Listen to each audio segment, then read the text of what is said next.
এই যে তামাক গাছ দেখেন, তামাক আর তামাক। সুরাজপুর মানে তামাকের ক্ষেত আর তামাকের ক্ষেত, ভালোই লাগে, ভালোই লাগে। এই যে দেখেন, বিয়ে হয়ে গেছে, সব ছেলে মেয়ের বিয়ে হয়ে গেছে?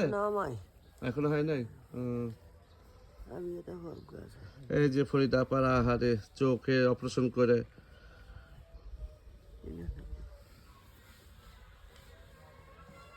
এটা আবু তাহেরের বাড়ি।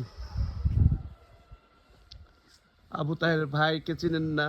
সবাই সুরাজপুরবাসী কে বলতেছি। এই যে দেখেন কত গাছ গোছালি, কত সুন্দর বাড়ি করছে। ওনার এক ছেলে মারা গেছে, ওদের মনে অনেক কষ্ট। এই যে সুরাজপুরে আসলে পরে মনে হয় যে এগুলো আমাদেরই সবাই আপন জন। গ্রাম বাংলাকে আমি খুব ভালোবাসি। এই যে